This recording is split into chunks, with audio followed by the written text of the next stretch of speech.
પ્રાચીન યુગના ભારતીય ગણિતશાસ્ત્રી અને ખગોળશાસ્ત્રીઓમાં પ્રથમ હરોળમાં આર્યભટ્ટ જાણીતા હતા. આર્યભટ્ટે આશરે ઈસવીસન 499 23 વર્ષની ઉંમરે અને આર્ય સિદ્ધાંત તેમની સૌથી વધારે જાણીતી કૃતિઓ છે. જીવન ચરિત્ર આર્યભટ્ટે સ્પષ્ટપણે આર્યભટ્ટના જન્મના વર્ષોનો ઉલ્લેખ વિધાનમાં મતમતાંતર વિષયો રહ્યા છે. કેટલાક 1911માં મે 14 પાનાનો શોધપત્ર અને 9 પ્રશ્નોનું પત્રિકામાં શોધ પ્રકાશિત થયું. એથી ₹75ની શિષ્યવૃત્તિ મારે વિશ્વવિદ્યાલયમાંથી મળતી હતી. મેં શોધેલા ગણિતના સૂત્રો અને પ્રશ્ન દ્વારા વિશ્વ પ્રખ્યાત ગણિતના અધ્યાપક ઝા હેત હાડી અને શ્રી જે નો એક પ્રસંગ છે. એક વખત સવારના સમયે સૌ પોતાના ઈષ્ટદેવ ઈસુની પ્રાર્થના માટે ચર્ચમાં એકઠા થયા. ત્યાં તેમના ધર્મગુરુ મધુર સ્વરે પઠન કરતા હતા. એ સમૂહમાં એક યુવાન હતો. તેનું મન કંઈક વિચારમાં લીન હતું. તેના નેત્રો ત્રાટક રચી રહ્યા હતા. ફર્શ પરની લાદી ઉપર મને આશા છે કે આપ તમારી વાતને શાંતિથી સાંભળશો. કલ્યાણપુરી રાધાકૃષ્ણરાવ અથવા C.R. રાવ સર 102 વર્ષના છે. તેઓ છેલ્લા 7 દાયકાથી આંકડાશાસ્ત્રના ક્ષેત્રમાં શ્રેષ્ઠ વૈજ્ઞાનિકોમાંના એક છે. તેઓ આંકડાશાસ્ત્રના 2023ના રોજ 2023ના આંતરરાષ્ટ્રીય પુરસ્કાર માટે પસંદ કરવામાં આવેલા હતા. અને આ પુરસ્કાર સાથે તેમને $80ની રકમ આપવામાં આવશે.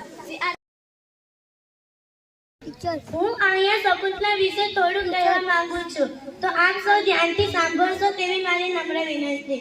હું ભારતમાં જન્મેલી એક મહાન ગણિતશાસ્ત્રી છું, જેને લોકો માનવ કમ્પ્યુટર તરીકે ઓળખે છે. મારી ઓળખાણ ભારતના ગણિતશાસ્ત્રી, લેખિકા અને માનસિક ગણનયંત્ર એટલે કે કેલ્ક્યુલેટર તરીકે થાય છે. મારો જન્મ 4 નવેમ્બર 1929માં કર્ણાટકના બેંગલુરુ શહેરમાં કન્નડ બ્રાહ્મણ પરિવારમાં થયો હતો. મારા પિતાનું નામ શ્રી વી સુંદર રાજા રાવ હતું. ફેલોશિપ સૌ પ્રથમ વખત મેળવનાર મહાન ગણિત શાસ્ત્રી કોણ હતા? આર્યભટ્ટ. સાચો જવાબ છે શ્રીનિવાસ રામાનુજન. ત્રિકોણ ત્રિકોણ શીખો, ત્રિકોણની 3 બાજુ છે.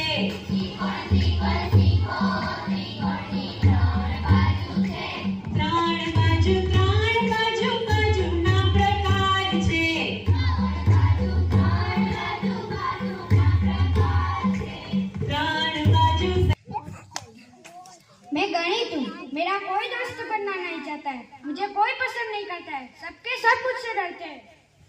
ऐसी कोई बात नहीं है. तुम्हें तुम्हारे इम्पोर्टेंस का पता ही नहीं है. पूरा विश्व तुम्हारा मित्र है. हेलो, मैं तुम्हारे मित्र से तुम्हारा परिचय कराती हूँ.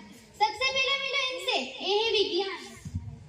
कितना पानी कितनी हड्डियाँ, कितना पानी कितनी हड्डियाँ, दिल धड़कता कितनी बार, दिल धड़कता कितनी बार, बिन अंकों के कैसे जान तुम्हें है नमनम बारंबार.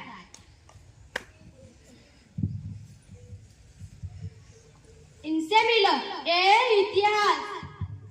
भाई तुम ना होते तो मेरी तिथि बताता कौन? कब पहले विश्व युद्ध हुआ, कब भारत आजाद हुआ,